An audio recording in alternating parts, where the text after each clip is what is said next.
Hello दोस्तों, आप लोग कैसे हैं? बहुत अच्छे होंगे। आज हम पढ़ने वाले हैं एनसीईआरटी क्लास 7 का अध्याय नंबर 3, हमारी बदलती पृथ्वी। क्लास 7 एनसीईआरटी का अध्याय नंबर 3, हमारी बदलती पृथ्वी, यानी पृथ्वी पे जो बदल रही है वातावरण, हीट वेव हो रहा है, गर्मी बढ़ रही है, उसी का कारण पढ़ने वाले हैं। स्थल मंडल यानी हमारी पृथ्वी के अंदर जो पाए जाते हैं स्थल मंडल अनेक प्लेटों में विभाजित है। स्थल मंडल अनेक प्लेटों में विभाजित है, जिन्हें स्थलमंडलीय प्लेट कहते हैं। आपको यह जानकर आश्चर्य होगा कि ये प्लेट हमेशा धीमी गति से चारों तरफ घूमती रहती है। प्रत्येक वर्ष केवल कुछ मिलीमीटर की लगभग, यानी जो है हमारी स्थलमंडल की प्लेट धीमी गति से चारों तरफ घूमती रहती है। प्रत्येक वर्ष केवल कुछ मिलीमीटर यानी नगण्य दूरी के बराबर में। पृथ्वी के अंदर पिघले हुए मैग्मा में होने वाली गति के कारण ऐसा होता है। यानी पृथ्वी के अंदर मैग्मा जो पाए जाते हैं वो पिघले हुए होते हैं, उन्हीं के कारण से हमारे प्लेट गति करते हैं। पृथ्वी के अंदर पिघला हुआ मैग्मा एक वृत्तीय रूप में घूमता रहता है। यानी पृथ्वी के अंदर पिघला हुआ मैग्मा एक वृत्तीय रूप में घूमता रहता है, जैसे कि क्रियाकलाप में दिखाया गया है।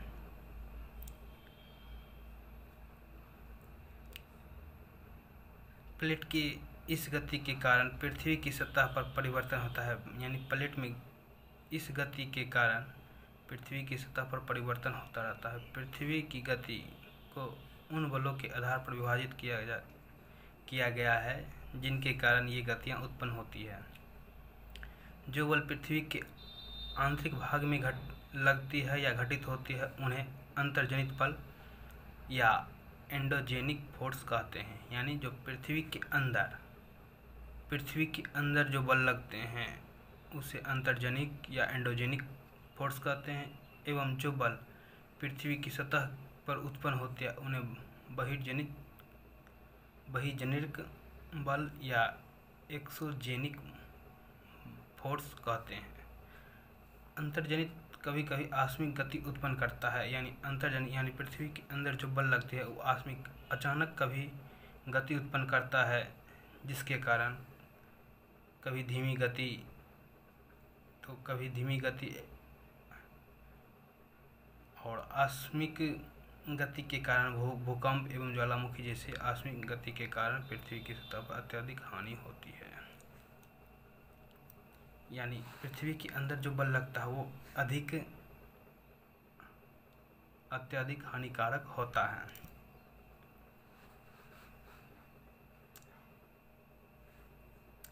पृथ्वी की गतियाँ: अंतर्जनिक बल एवं बाह्यजनिक बल। आकस्मिक बल यानी अचानक होने वाले पृथ्वी के अंदर गति, जैसे में भूकंप, ज्वालामुखी, भूस्खलन एवं पटल विरूपण बल यानी पर्वत निर्माण होता है, आकस्मिक बल के कारण होता है। और बाह्यजनिक बल जैसे अपरदन, निक्षेपण, नदी का बहता जल, पवन, समुद्री तरंग, हिमनदी, बहिर्जनित बल के कारण पृथ्वी पर बहिर्जनित बल के कारण होता है।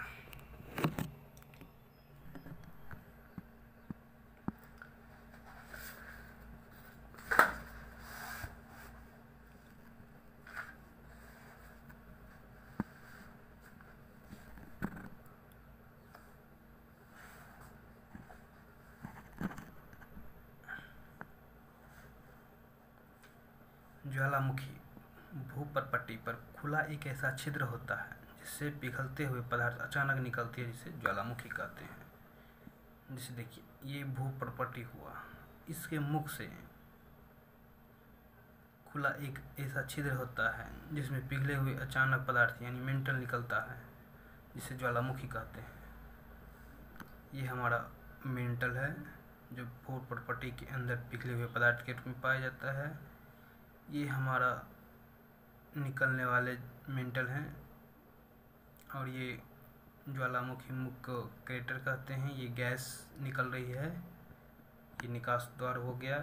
इसके जमने के बाद जो बाहर में होता है उसे लावा कहते हैं, लावा कहते हैं।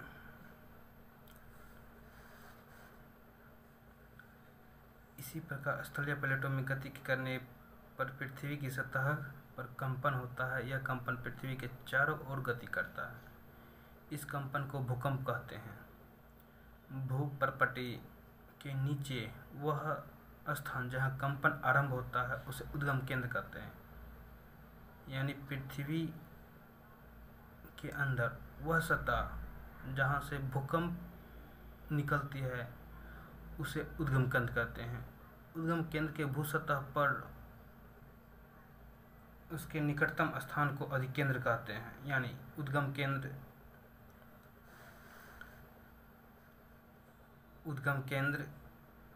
के निकटतम स्थान जैसे ये हुआ है, यहाँ से निकल रही है भूकंप, तो निकटतम स्थान यह इसे जिसे अधिकेंद्र कहेंगे।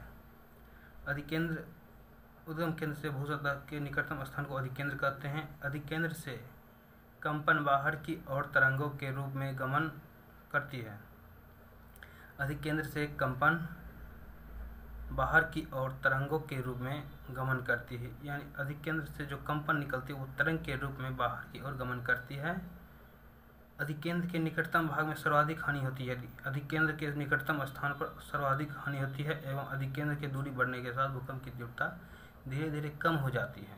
यानी अधिकेंद्र से दूरी जैसे बढ़ेगी वैसे वैसे भूकंप की तीव्रता कम होगी, जिसके कारण हानि बहुत कम होगा।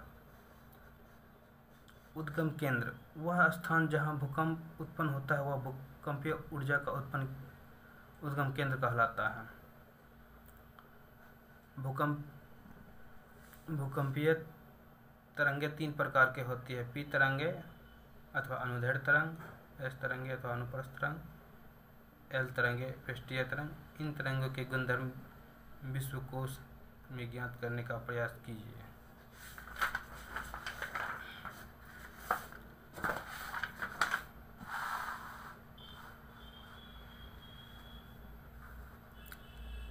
यद्यपि भूकंप की भविष्यवाणी संभव नहीं है, यानी भूकंप की भविष्यवाणी करना संभव नहीं है, लेकिन यदि हम पहले से तैयार हो तो इसके प्रभाव को निश्चित रूप से कम किया जा सकता है। यानी हम पहले से सतर्क रहें तो हम इसके भूकंप के प्रभाव को कम कर सकते हैं। स्थानीय लोग कुछ समान तरीकों से भूकंप की संभावना का अनुमान लगाते हैं, जैसे जानवरों का व्यवहार अध्ययन, तालाब में मछलियों की उत्तेजना, सांपों के धरातल पर आना। ये सब कुछ भूकंप की लक्षणें को दर्शाता है, जिससे स्थानीय लोग को पता चलता है कि आज भूकंप होने वाली है या नहीं आने वाली है।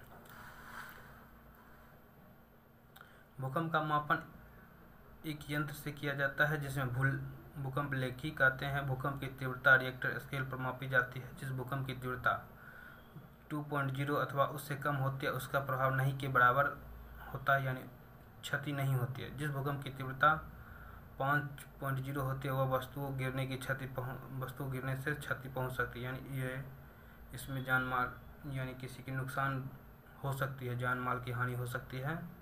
अब भूकंप की तीव्रता 6.0 से अधिक होती है तो वह अधिक शक्तिशाली होता है, और उससे अधिक होती है वह बहुत शक्तिशाली होती है। यानी जिसकी तीव्रता 7.0 अथवा अधिक होती है वह सर्वाधिक शक्तिशाली समझा जाता है।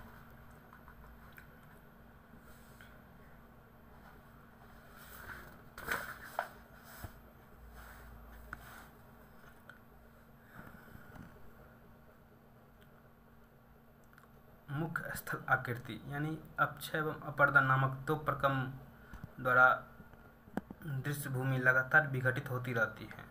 पृथ्वी की सतह पर सेलों के टूटने से अपक्षय की क्रिया होती है।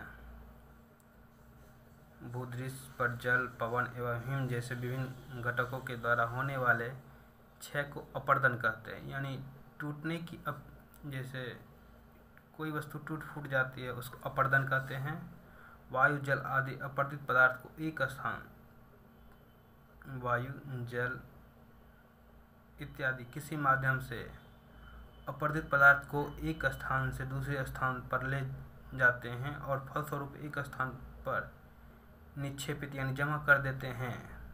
अपर्दन एवं निक्षेपन ये प्रक्रम पृथ्वी के धरातल पर विभिन्न स्थल आकृतियों का निर्माण होता है। जैसे में नदी के जल से दृश्य भूमि का अपर्दन होता है, यानी नदी के जल से बालू का कटाव होता है। अगर पहाड़ों पे बहती है तो पहाड़ के द्वारा पहाड़ों को काट के अपना रास्ता बनाती है। जब नदी किसी खड़े ढाल वाले स्थान से अत्यधिक कठोर सेल या खड़े वाले ढाल की घाटी से गिरती है तो यह जलप्रपात बनती है। जब नदी खड़े ढाल वाले घाटी से गिरती है तो उसे जलप्रपात का नाम दिया जाता है। कठोर सेल जल की शक्ति द्वारा काटे गए मृद सेल होते हैं। जब नदी मैदानी क्षेत्र में प्रवेश करती है तो वो मोड़दार मार्ग बहने लगती है। नदी इन्हीं बड़े मोड़ों को विसर्प कहते हैं, यानी नदी मैदानी भाग में जब प्रवेश करती है तो वो मोड़दार मार्ग बहने लगती है। नदी के इन्हीं बड़े मोड़ को विसर्प कहते हैं, यानी लंबी लंबी मोड़ जो लेगी बहुत दूरी तक होगी इसको विसर्प कहेंगे। इसके बाद विसर्पों के किनारों पर लगातार अपर्दन एवं निक्षेपन शुरू होता है, यानी काटना एवं जमा होना शुरू होता है। विसर्प लूप के सिरे निकट आते हैं। समय के साथ विसर्प लूप नदी के कट जाते हैं और एक अलग झील बनाते हैं, जिसे चाप झील भी कहते हैं। कभी कभी नदी अपने तटों से बाहर बहने लगती है, फलस्वरूप निकटवर्ती क्षेत्रों में बाढ़ आ जाती है। बाढ़ के कारण नदी के तटों के निकटवर्ती क्षेत्रों में महीन मिट्टी एवं अन्य पदार्थों का निक्षेपण करती है, यानी जमा करती है। ऐसे मिट्टी एवं पदार्थों को अवसाद कहते हैं। इससे समतल उपजाऊ बाढ़कृत मैदान का निर्माण होता है। नदी के उत्थित तटों को तटबंध कहते हैं, यानी नदी से उठे हुए तटों को तटबंध कहते हैं। समुद्र तक पहुँचते पहुँचते नदी का प्रवाह धीमा हो जाता है तथा नदी अनेक धाराओं में विभाजित हो जाती है।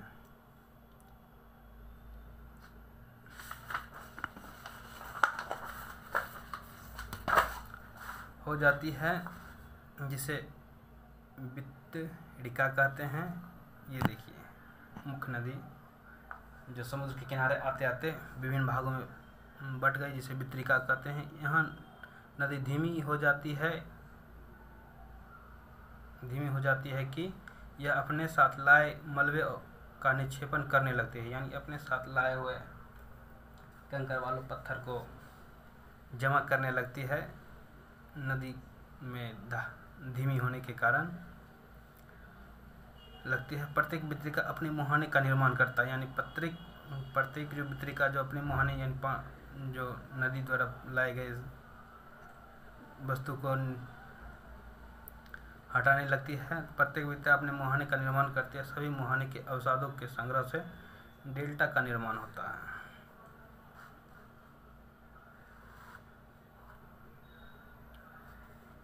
समुद्री तरंगे के कार्य, यानी समुद्री तरंग के कार्य क्या है? समुद्री तरंग के अपर्दन एवं निपेक्षण तटीय स्थल आकृति बनाते हैं, यानी समुद्री तरंगे अपर्दन एवं निक्षेपण एवं तटीय स्थल आकृति बनाते हैं। समुद्री तरंगे लगातार सेलों से टकराती है, जिससे दरार विकसित होती है। समय के साथ ये बड़ी और चौड़ी होती जाती है। इनको समुद्री गुफा कहते हैं, यानी जब समुद्र में लहरें आती है तो उसके नज़दीक के जो सेल यानी पहाड़ रहते हैं उसमें लगातार टकराती रहती है। टकराने से उसके अंदर एक गुफा का निर्माण होता है, बड़ी चौड़ी गुफा का निर्माण होता है, जिसे समुद्री गुफा कहते हैं। इन गुफाओं के बड़े होते जाने पर इनमें केवल छत ही बचती है, जिसे तटीय मेहरबान बनते हैं।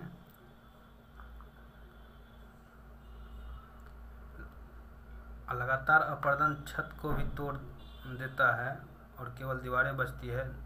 दीवार जैसी इन आकृतियों को स्टेक कहते हैं। जैसे ये रही, ये स्टेक है, इसके ऊपर दीवार था, इसमें अपरदन का ये टूट गई तो ये हट गया, ये स्टेक हो गया। समुद्री जल के ऊपर लगभग ऊर्ध्वाधर उठे हुए ऊंचे शैलीय तटों को समुद्र भृंगु कहते हैं।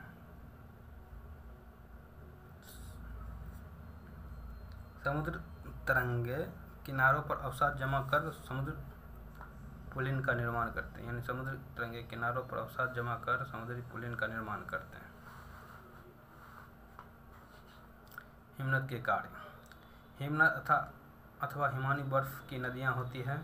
ये हिमनद अपने नीचे की कठोर चट्टानों से गोला समी मिट्टी और पत्थरों पर अपरदित कर देती है और गोला समी मिट्टी एवं पत्थरों से भी दृश्य का अपरदन करती है। हिमनद गहरे गर्तों का निर्माण करती है, यानी बर्फ जो पत्थरों पे धीरे धीरे घिस के गर्त का निर्माण करती है, यानी गड्ढा का निर्माण करती है। पर्वतीय क्षेत्र में बर्फ पिघलने से उन गर्तों में जल भर जाता है और वे सुंदर झील बन जाते हैं। यानी उसमें जल भर जाने के बाद एक झील का रूप ले लेता है। हिमनद के द्वारा लाए गए पदार्थ जैसे छोटे बड़े सेल, रेत एवं तलछट मिट्टी निक्षेपित होते हैं। ये निक्षेपित हिमनद हिमोड का निर्माण करते हैं।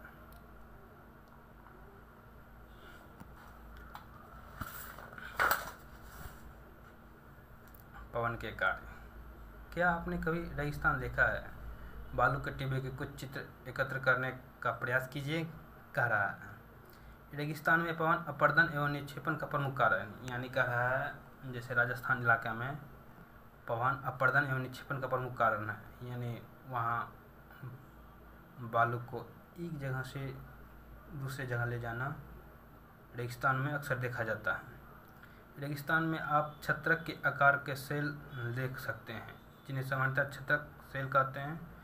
पवन सेल के ऊपरी भाग की अपेक्षा निचले भाग को आसानी से काटती है, इसलिए ऐसे सेल की आधार संकीर्ण एवं सिर विस्तृत होती है, अर्थात छाता का रूप ले लेती है। पवन चलने पर यह अपने साथ रेत को एक स्थान से दूसरे स्थान पहुंचाती है। जब पवन का बहाव रुकता है तो यह रेत गिरकर छोटी पहाड़ी बनाती है। इनको बालू टिब्बा कहते हैं। यानी पवन द्वारा लाए गए बालू छोटी पहाड़ी जैसे आकृति का निर्माण करे, जिसे बालू टिब्बा कहते हैं। जब बालू टिब्बा कण महीना एवं हल्के होते हैं तो वायु उनको उठाकर अत्यधिक दूर ले जाती है। जब ये बालू कण विस्तृत क्षेत्र यानी बहुत बड़ा क्षेत्र में निक्षेपित हो जाते हैं तो इसे लोएस कहते हैं। यानी जमा बहुत बड़ा क्षेत्र में जमा कर दिया जाता है तो उसे लोएस कहते हैं। चीन में विशाल लोएस निक्षेप पाए जाते हैं, यानी चीन में विशाल लोएस पाए जाते हैं।